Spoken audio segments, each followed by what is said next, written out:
The SAICA Biz Impact Podcast is proudly brought to you by SAICA, committed to growing impactful businesses in collaboration with our SAICA accredited practitioners. Don't forget to subscribe to our podcast and visit our website for more valuable resources.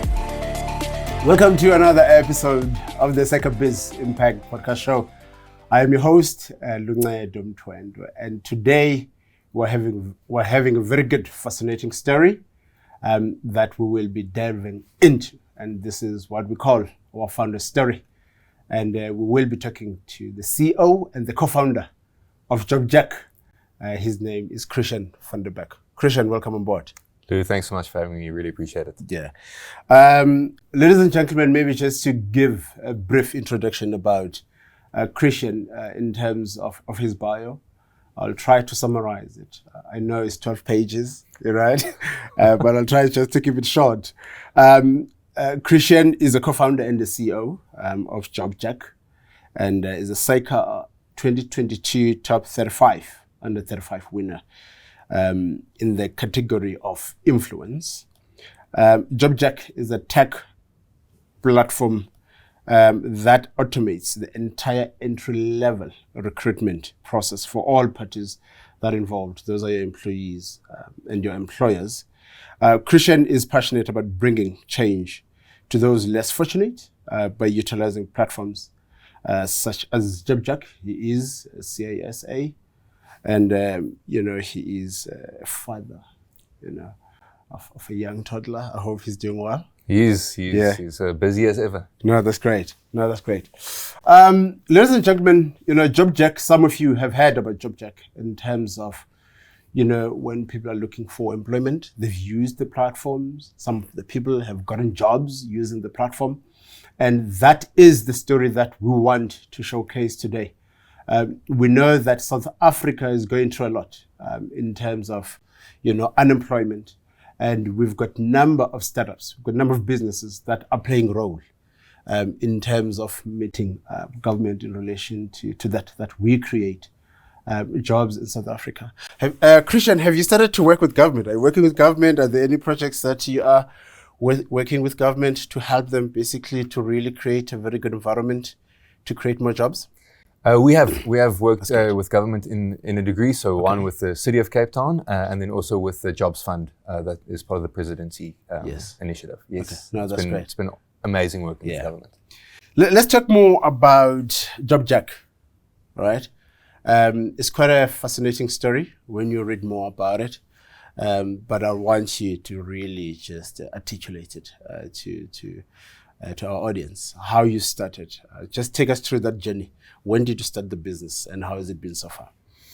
Cool. So, quite a long story, but I'll shorten it as much as possible. So, I actually started JobJack during my articles as a trainee, SAICA trainee, and try to do it as much as possible, kind of during weekends. But as you start growing, the evenings got dragged into it, and it was amazing to be able to do this, because I think what you learn as a trainee is to really manage your time super effectively, right? Booking out 15 minutes at a time. And so I think that really, started off with, how do you run a business on the side whilst, still working? Yes. And I think, even going through, through honors or, post qualifications or courses help with that as well. And so it really started out of this awakening that I got from really getting article position, in a quite accessible way. Yeah, you could argue because it's slave labor. I don't know, sure. Right? But no, I think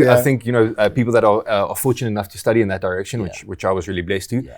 There's a lot of opportunities, but I was confronted with the fact that not a lot of my peers that were studying with me and those that weren't studying really struggled to find work. Okay, and so it dawned on me that there's a massive gap, for youth that are looking for jobs out there.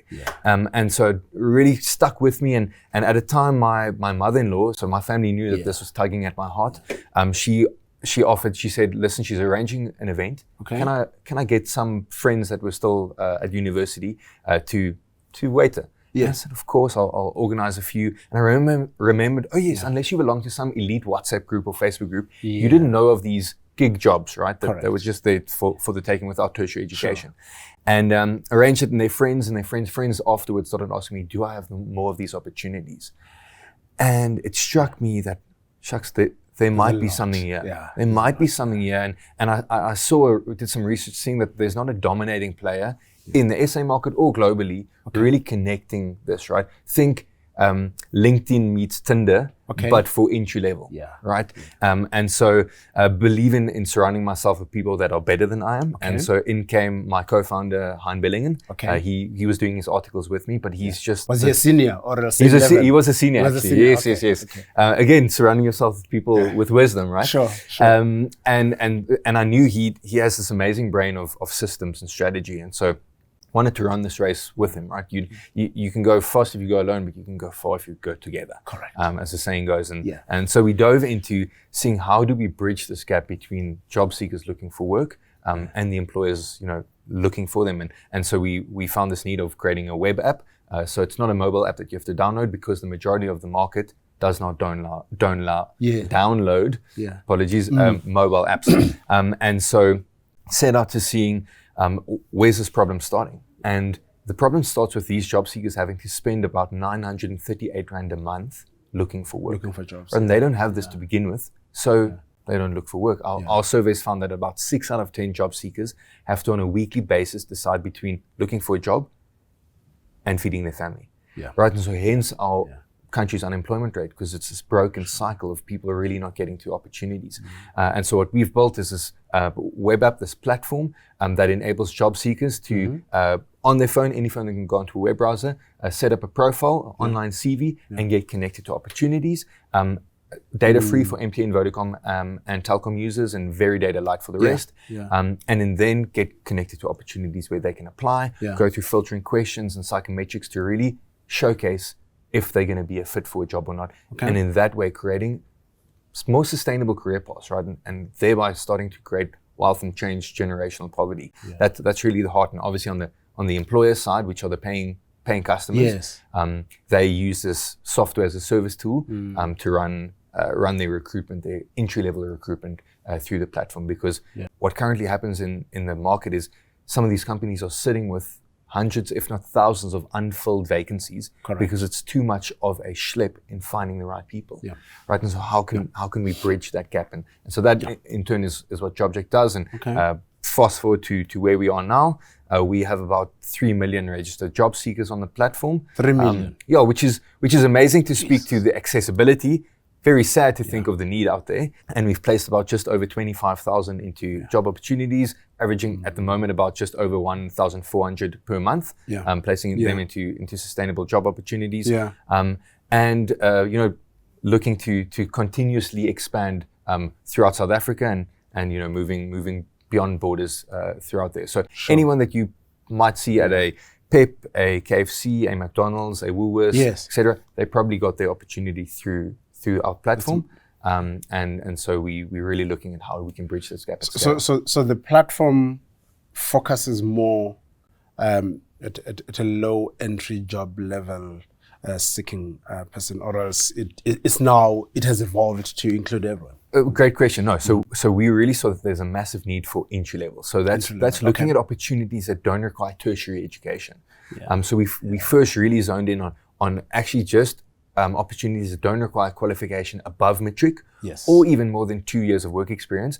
That's however started expanding to opportunities that are seen as slightly more semi-skilled, which still don't speak to tertiary, required qualification, but really broadening that gap. If you think you're going to a Woolworths, you're seeing a baker, you're seeing a butcher, you're seeing a store manager. So that's starting to be included in that. So across various industries, across various opportunities, we're still just looking at entry level, which really speaks to the biggest need of the workforce in South Africa. No, that's amazing, man. So from that journey from 2018, 19, 20, COVID came, and during that time, now people would have been told that we're not employing anymore, we're letting go of certain people.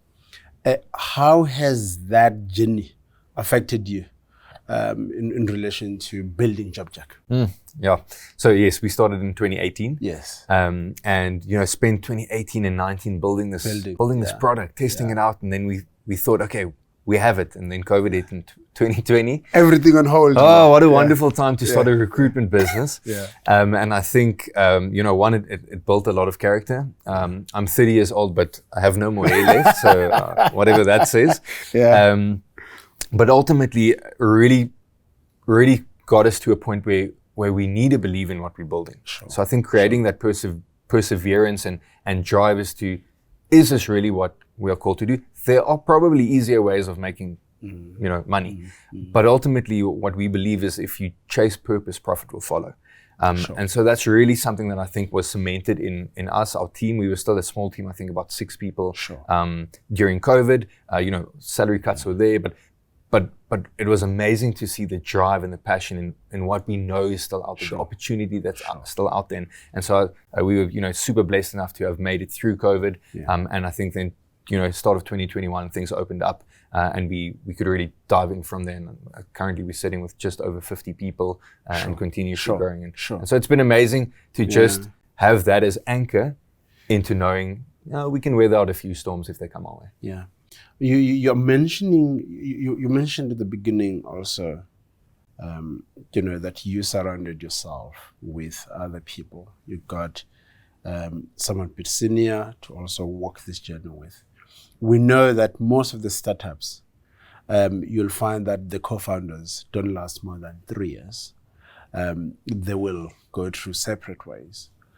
How has that journey been with you? Because 2 different people, 2 different... At the beginning, of course, the vision will be the same, but the work ethic, once you start to work, it becomes a different beast altogether. How has that been a journey for you? It's been the biggest privilege.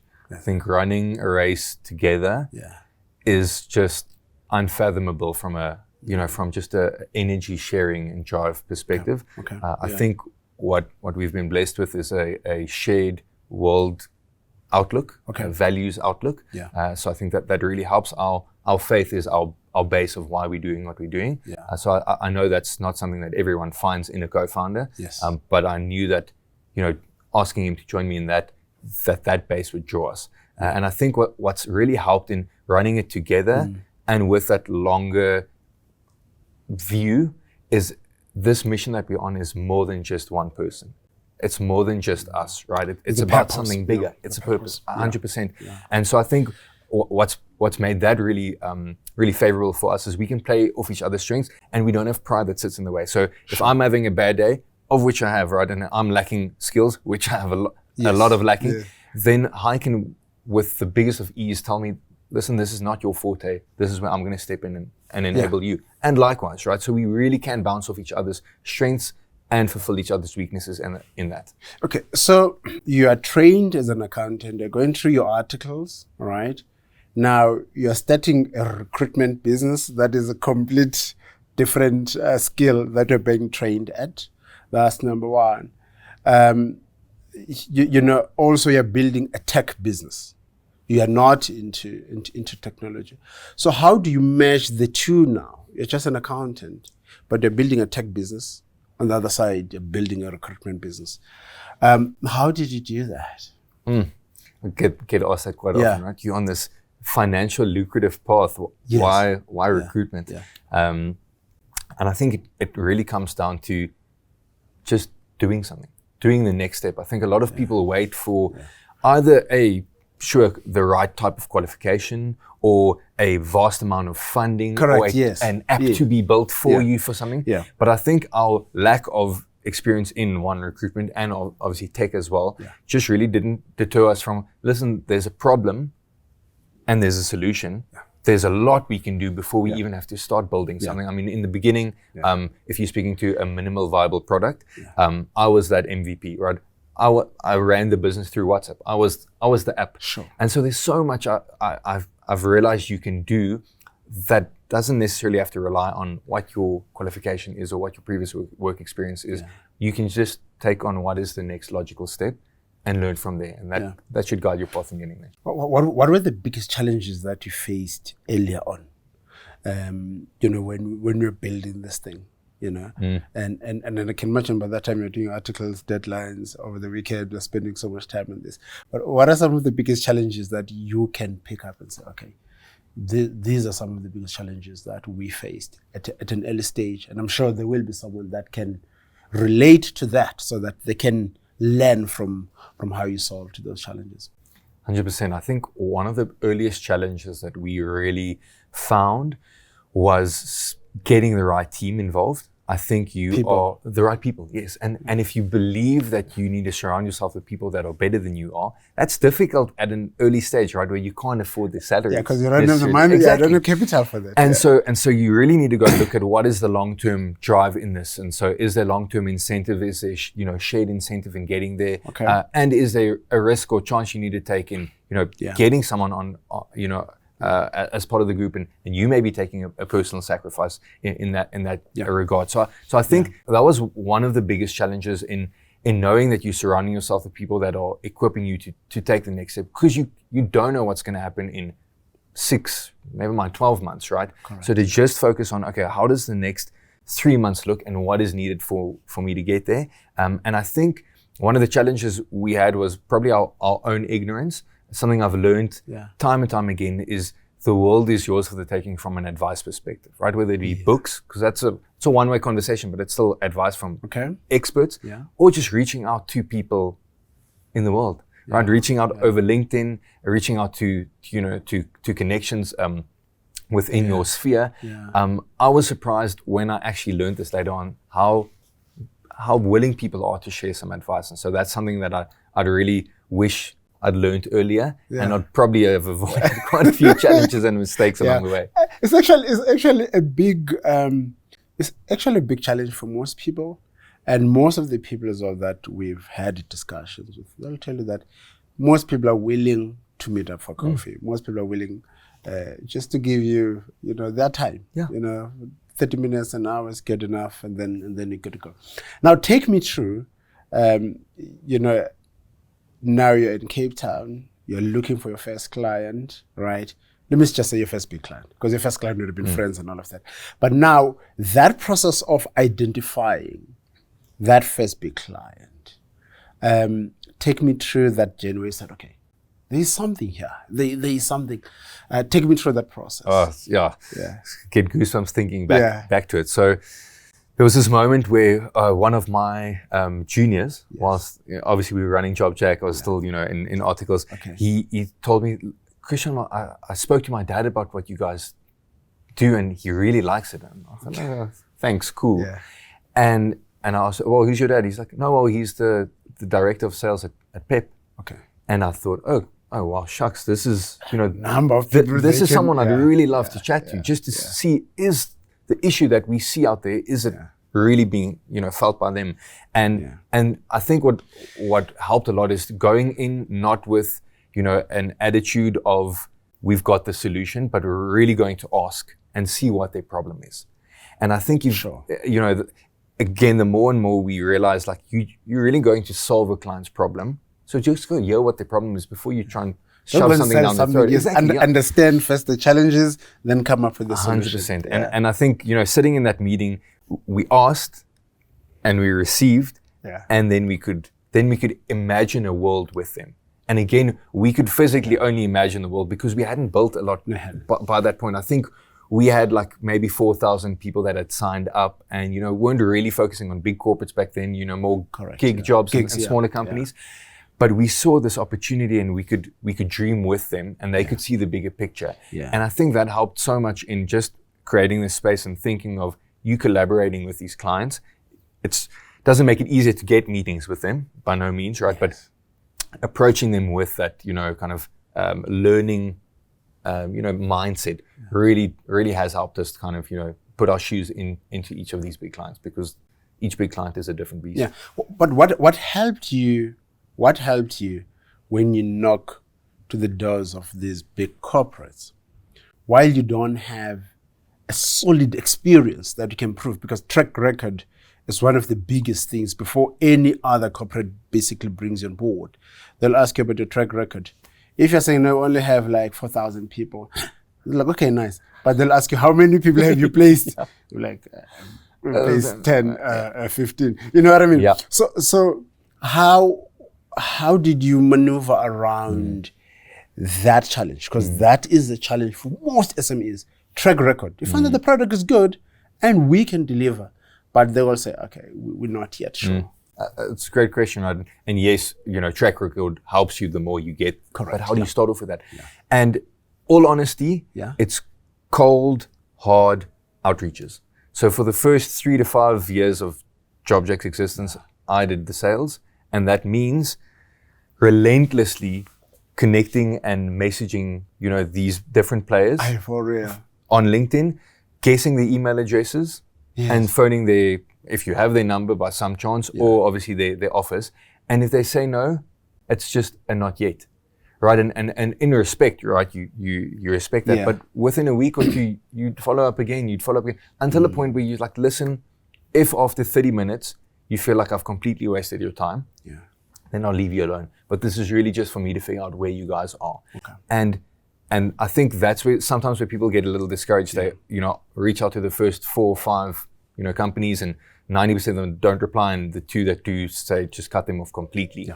And I mean, on average, your reply only comes after about 11 outreaches, right? Just historically from cold outreach. So 1, that, and then 2, just persisting and running through as much as possible. I think sometimes people underestimate the value that just a sheer, knocking on doors gets, because eventually it gets you to a conversation, and eventually one of those conversations gets you to an open door where you can, boom, get that next piece of traction. With that next piece of traction, you can go to the next person, and your chances become, incrementally better. Let's talk about scaling up. Let's talk about growth. You started, pre-COVID, you were 6 people, as you have articulated, and you are now sitting at a point where you've got like over 50 employees, right? Now, take me through that journey now of saying, okay, we are scaling up now. We are intentional about moving from just being 2 to 3, 4, 5 team people to really now become a solid organization that is well respected within, the industry. What are some of the milestones that you have hit? You can say, look, as part of our growth strategy, we did A, B, C, D, and we've seen it has worked. So, I mean, just a cool question, given we currently at that point where, yes, we've come to a certain point, but what's gotten us here isn't even going to get us to where we need to go, right? So we actually just dove into that as a leadership group, but reflecting back on, kind of those early days, and I'd almost take it post-COVID, right? Because that's when things really actually only started. So given we were 6 people back then, and, you saw traction starting to come in. And I think by then we'd realized, and okay, we need a next round of funding, and where's this funding going? And I think what we learned then, and I think one of the biggest lessons back then is, at that size, there's a lot of organic communication, right? Everyone feels part of what you're doing, so everyone's very aligned. But we needed to intentionally start over communicating, and I want to disclaim we have not gotten that right in most cases. But that's when we really kind of knew, okay, we are going to grow as a company. So each person sitting around this one table is no longer, unfortunately, going to be part of every conversation. So if we're going to do a round of funding or chase XYZ targets, we need to closely articulate and constantly articulate to each person, this is what it means. This is your role in it, and this is where we're going. And I think that same kind of transition came, and it's a personality trait, but my personality speaks to me wanting to be friends with everyone in the team. And unfortunately, I think at that point, I just realized that I can't. 1, as as the boss, but 2, just as we're going to grow, there's going to be, balls dropped if I try and, reach out to each person each time. And it's still a big drive in me is to really connect to each person that's part of the team, because we're on a, united mission. But I think, one of the biggest, I want to almost say milestones we got to was when, one of our team members could sign off on an SLA on their own without us even knowing, or a specific team lead hiring someone without us even being involved in the process at all. I think those are the moments where you're like, whoa, this is growing. This starting is actually to have legs, and it can run itself without it can you run now. itself. It's not dependent on me anymore. So I think, that really started speaking to, okay, wow, these are some almost people goals. I mean, if you speaking to more, I don't know, financial metrics, getting to a point where we've raised, almost just over 80 million rand in funding, Sure. That starts, speaking to, wow, okay, Yeah. we're growing, Yeah. we're really growing, and we need to be cognizant of the fact that we're stewarding the money that other people have given us to create this impact. So I think that's a constant kind of reminder for us, an iteration that, one, the amount of money we've raised, the amount of job seekers that are signing up on a daily basis, there's about 5,000 to 7,000 job seekers that sign up, right? That's a lot. And it's a constant reminder of the responsibility that we have on us. And so for us to keep iterating that to the team, as we've grown, has really been, I think, a drive to get the big picture thinking established. Yeah. Geez, we'll talk about impact, because that really talks about impact. But you mentioned something about the journey as well, up to a point where you're like, okay, let's start to raise funding to expand this thing. And that is also another big challenge that SMEs are facing in terms of raising the funds. How difficult was that for you, or how easy was that for you in terms of getting it right? And I'm saying this, and I'm quite jealous, I must say, that I've noticed most of the startups that are getting all of these Series A funding and all of that are usually from Cape Town. So I don't know what you guys are doing right in Cape Town, but take me through that journey, of you really deciding as a firm to say, okay, let's raise now funding so that we expand further, we increase this thing, it becomes more accessible, global, and all of that. Yeah. Yeah, so it's maybe just the sea air in the mountains. No. Yeah.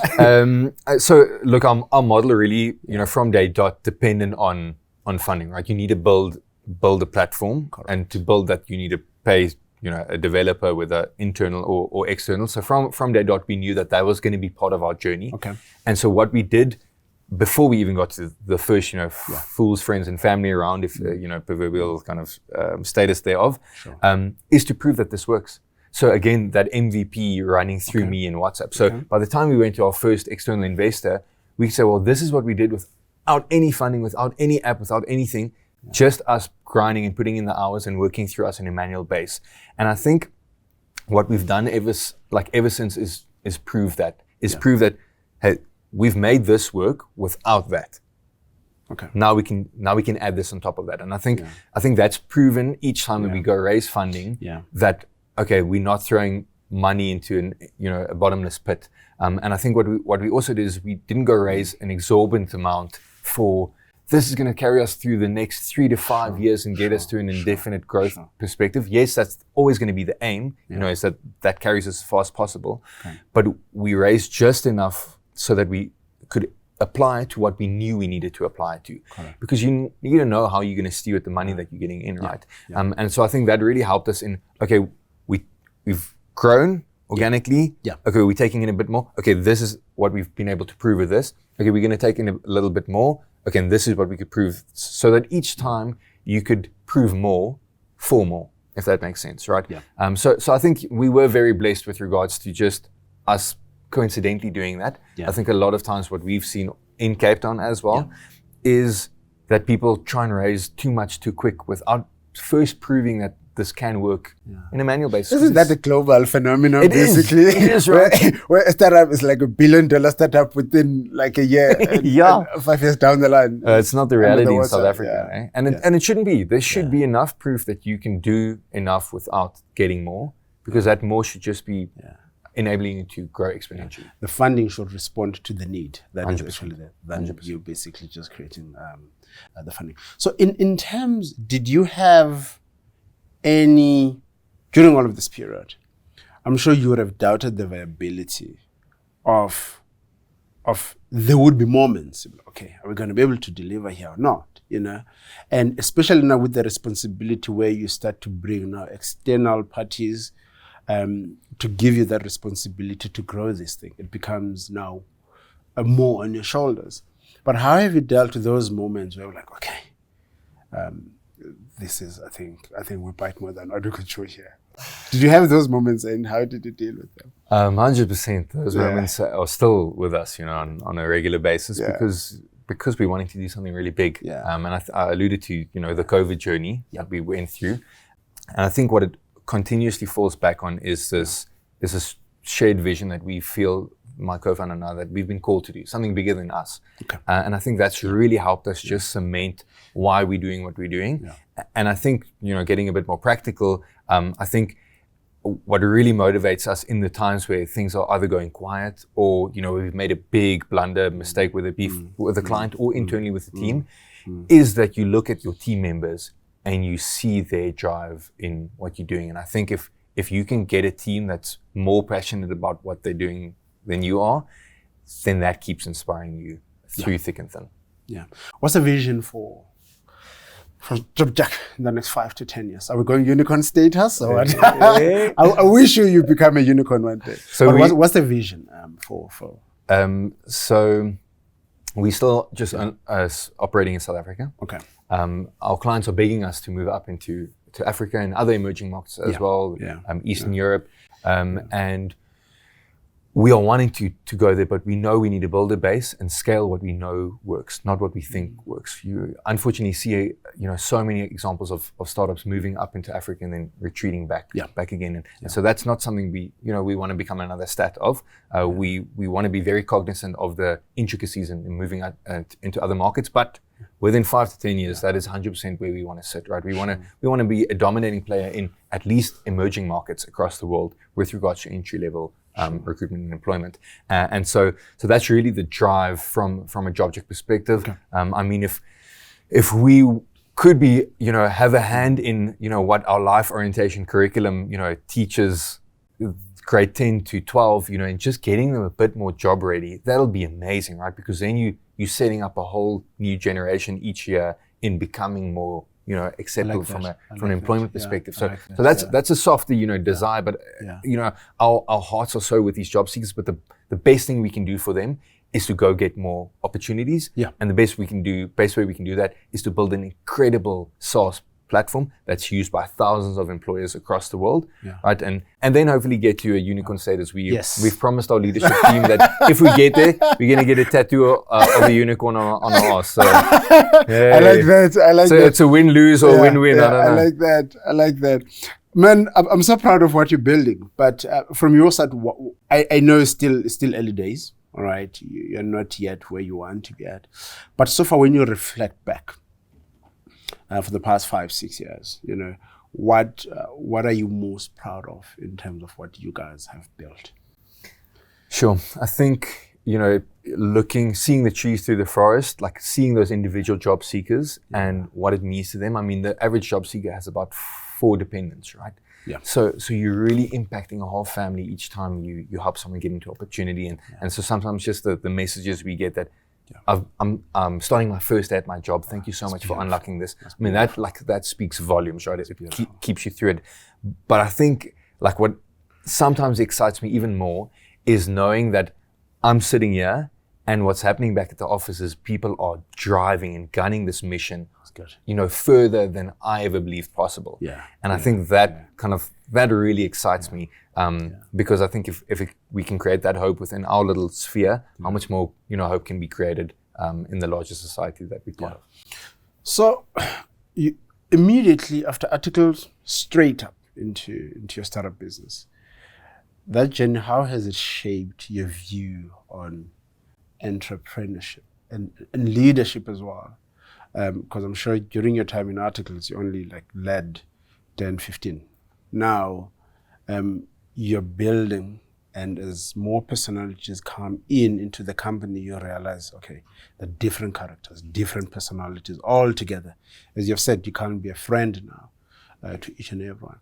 But how has this journey really shaped the perspective around entrepreneurship, just leadership, and any advice to the upcoming entrepreneurs out there? Sure. So there's this quote we use for our clients, but also internally. It's a quote by Zig Ziglar, which speaks to you don't build the business, you build the people, and the people build the business, right? And like that. And I think we had such an amazing taste of that in articles, right? It's this almost protected environment where you get taught a lot very intentionally. Correct. And I think with that mindset, we could really go out and share learnings, because we're learning every day, right? Like you really go in blind as an entrepreneur in sharing that learning with those that are around you. So I think like from a leadership perspective, that's become more and more evident. Is the more I, one, try and surround myself with people that are better than I am, the more I'm elevated. But two, then sharing those learnings with those around me, the more I'm elevating everyone around me, right? And I think like ultimately as a leader, right, is that not what we want to do? We want to motivate people to do things far, more than you could. And so I think like just reflecting on growing as a leader, it's really to serve people. I think, we refer to leaders as leading, in front, but I think like ultimately, like real leadership is serving, right? Serving people and enabling people, because that one, just it frees you up and frees your time and makes things, independent of you. But two, like it creates so much more opportunity for one, those around you, but then for yourself as well. And I mean, who wouldn't want that, right? Whether you're doing it from a selfless or selfish perspective, like if people around you are better, it's better for the world at large. Before we go, man, how do you guys measure impact? Of course, beyond your financial metrics, as a company. So our impact really is measured by the amount of job opportunities that we can connect people to. Something that we're venturing further as we've built these psychometric shots, because what we saw in the market was that there are not psychometric assessments built for this market, right? It's white collar based, it's European based. So we built up our own team that's built these psychometric assessments to really dive into what are people inclined to perform at, right, for specific roles. And if we can see that that's starting to build long-term career growth, then I mean, then you're starting to create like real, long-term impact. But I mean, to start off with, they need a job, and so if that can be multiplied and cumulatively grown, then you can start adding on top of that with regards to long-term opportunities and and evolving up in careers as well. So just scratching the surface yet. But excited for the opportunities that lie ahead. Jeez, man, you've shared some very beautiful nuggets here.